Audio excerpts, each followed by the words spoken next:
បាទសួស្តីអតិថិជនទាំងអស់គ្នាថ្ងៃនេះសូមថតបង្ហាញអំពីគ្រឿងចក្រ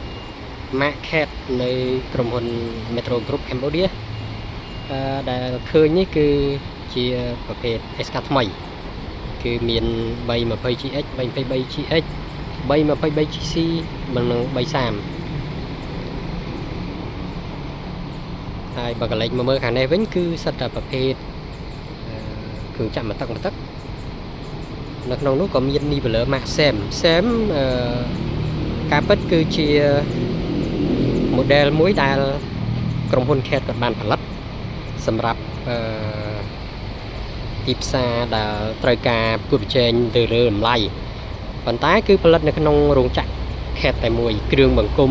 មួយចំនួនក៏ប្រើប្រាស់គ្រឿងបង្គុំ CAT ផងដែរហើយសម្រាប់គ្រឿងចក្រ CAT គឺយើងធានាជូនរហូតដល់3ឆ្នាំ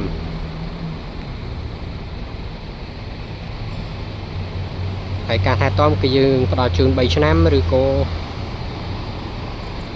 4000 ម៉ោង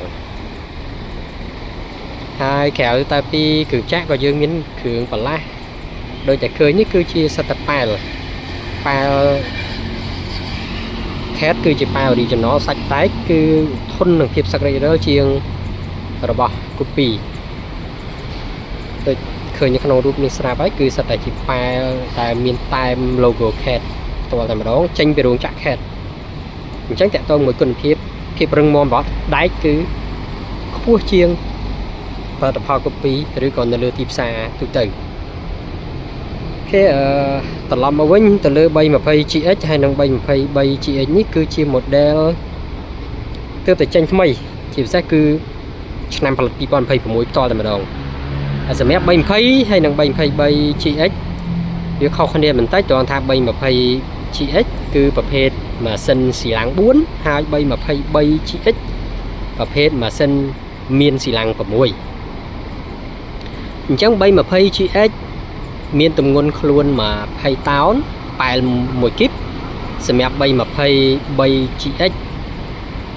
ទម្ងន់ខ្លួន23តោនហើយប៉ែល 1.3 គីប